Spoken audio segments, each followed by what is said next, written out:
What is a poltergeist, otherwise known as a noisy ghost? Welcome to Haunted Road Media. I'm author and ghost historian Mike Ricksecker. Explore with us. There's a lot of confusion these days over what actually is a poltergeist. Some say it's a spirit or a ghost or even a demon that's throwing things around in your home. Others say it's the manifestation of a person's psychokinetic energy or PK activity that's acting out. So which is it? The word poltergeist simply means noisy ghost in German. This is attributed to any spirit who is generally causing a ruckus in a household, whether that's throwing things around, knocking things to the floor, or just making a lot of noise in general. What a poltergeist is not is a demon. A demon is a demon. It's a non-human entity that never walked this earth as a human being. And we've talked about that many other times here on the Haunted Road Media channel. You can check out some of our other videos on the channel for that right here. Just because a candle falls off your mantle does not mean you have a demon in the house. It doesn't even necessarily mean you have a poltergeist. But if this is followed up by similar activity of other things falling or being thrown around, then it's possible.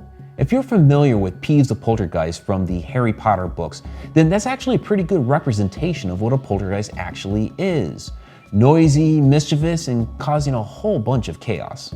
But Mike, you say, I heard that a poltergeist is actually just a person manifesting this type of activity and not actually a spirit or a ghost. Yes, it's that too. We'll get into that in just a moment. But first, I want to give you a couple of examples of poltergeists in action. The most activity that I've seen from a poltergeist at one time was at the Stone Lion Inn in Guthrie, Oklahoma.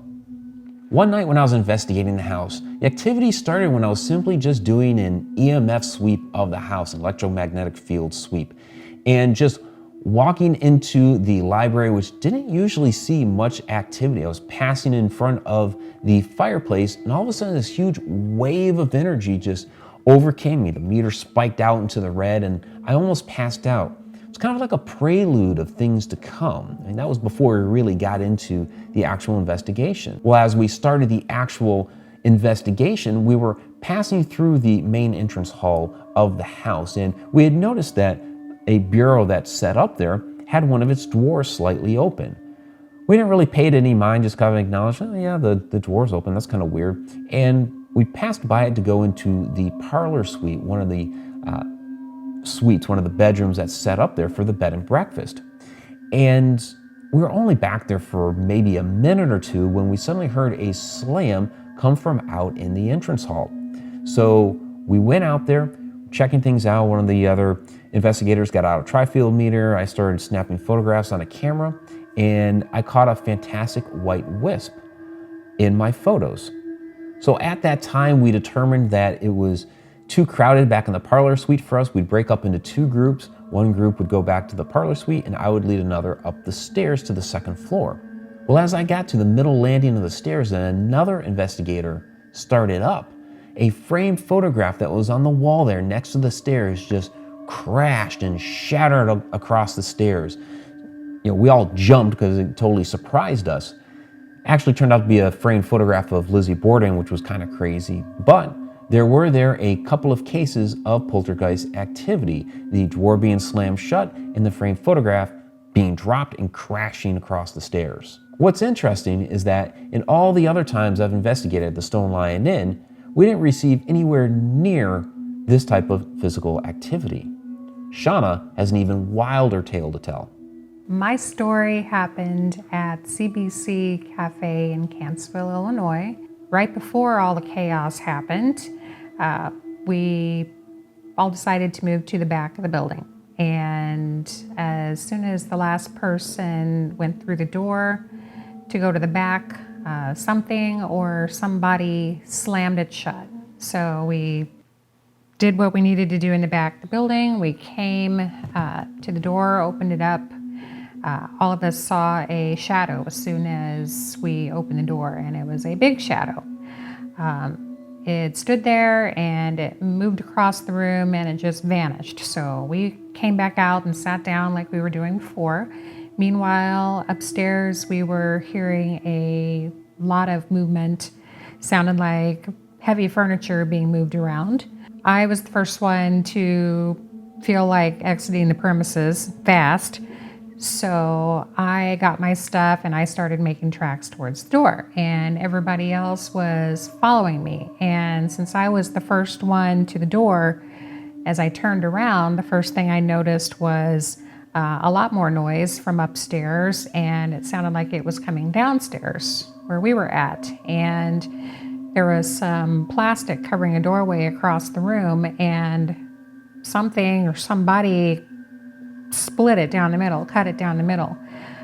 We didn't see anybody still throughout all of this. Also, there were some metal shelves that were up near the ceiling that were thrown off. Some clothing racks, since it was also a thrift store in addition to a cafe, were shoved to the side. And then as the last person exited the building, a bookcase from across the room was picked up and hurled at the door. Through all of this, not one of us saw a single person. There was just a lot of noise and a lot of activity. That's a poltergeist. Now let's take a look at poltergeist activity, or a person using psychokinesis to manifest paranormal activity like a poltergeist. Basically what's happening here are things are being thrown about the house, objects are flying off of shelves, but it's not a ghost or a spirit that's doing it. It's actually a person generating this type of activity with their own energy, usually unbeknownst to them. This most commonly occurs with teenage girls and young women with psychic abilities who are coming of age, and all that angst just explodes in the house. This could happen with other people as well, not just young girls, but that's the demographic that we typically see this with. I've been on investigations before in which the household was experiencing some poltergeist activity, and after several investigations, we had determined that the activity only happened when the teenage daughter was actually at the house. So it was her.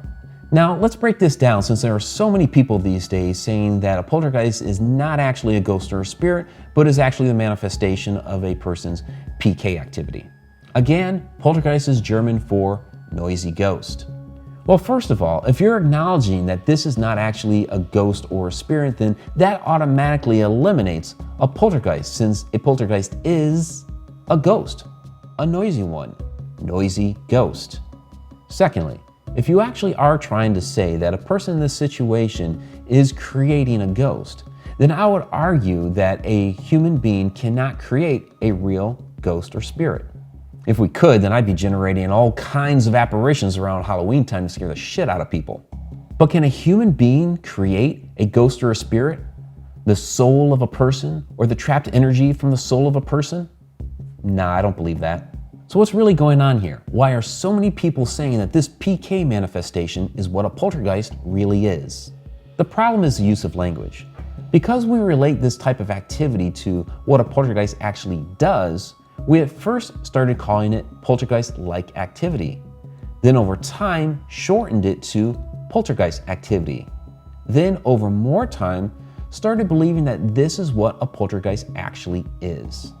But when you're saying a person is manifesting poltergeist activity, you're saying that the person is manifesting activity like a poltergeist. You're not actually saying the person is a poltergeist. Let me give an example that may be more familiar. In baseball, you may say that a pitcher throws hard like Nolan Ryan did, or a batter hits the ball far like Babe Ruth. You're not actually saying that pitcher is Nolan Ryan or that batter is Babe Ruth.